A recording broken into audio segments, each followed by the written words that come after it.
So my name's Abbie. I'm here with Terri White, the ex-editor of Empire magazine and now freelance journalist. So can you tell us a little bit about yourself, Terri? Yeah, as you say, I'm a journalist, writer, author. Trying to think if I've forgotten anything. Broadcaster, maybe.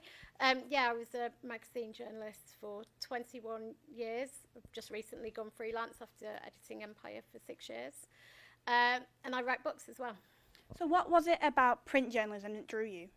So I've always loved print magazines, something tangible, just the sense of care and curation that goes into a print magazine, the way it's paced, the rhythm of it, the feel of the paper between your fingers, the smell of the ink.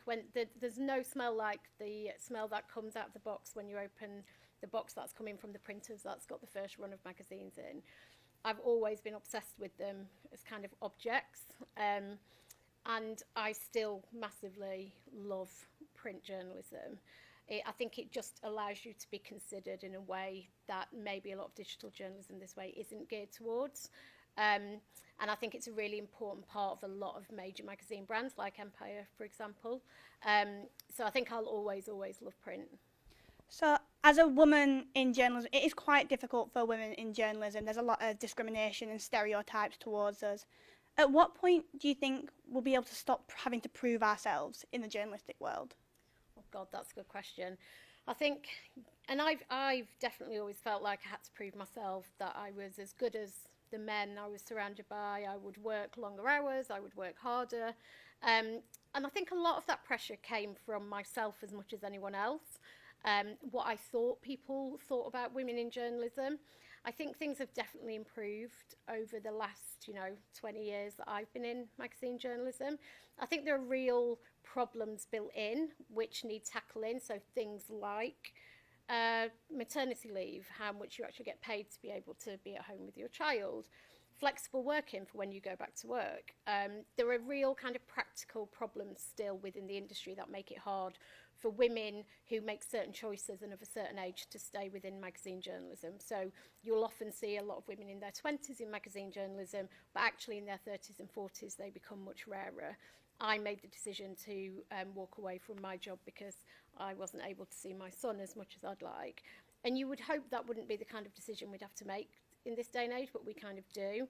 So I think, there's attitudes more generally, but then there's also real practical problems that need solving that will keep women in the workforce and specifically in journalism.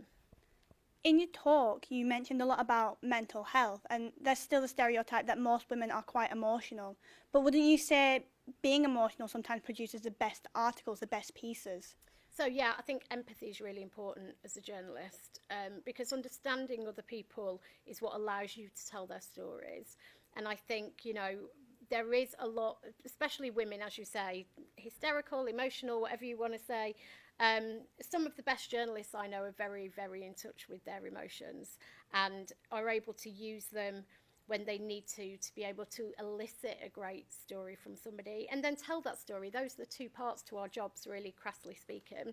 And I think you have to have emotional intelligence to be able to do both.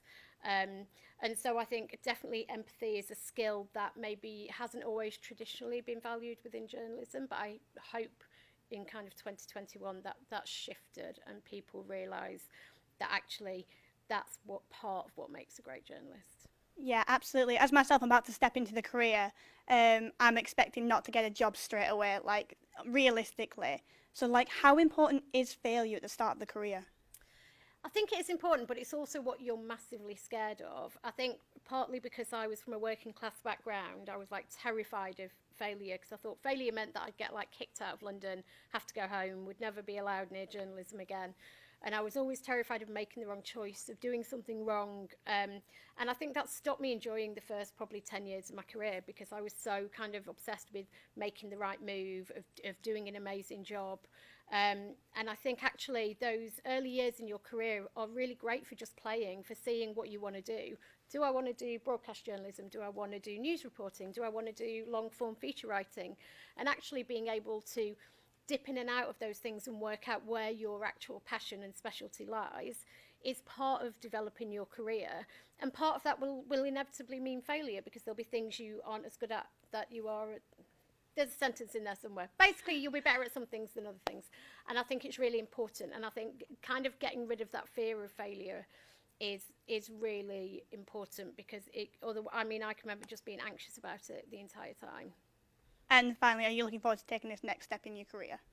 Yes, I am, whatever that step is. But yeah, it's coming, I suppose, leaving kind of full-time employment, being able to build a career for myself that allows me maybe to do more stuff that I feel passionate about, that maybe I haven't got the chance to do so much before, is a really exciting prospect for me.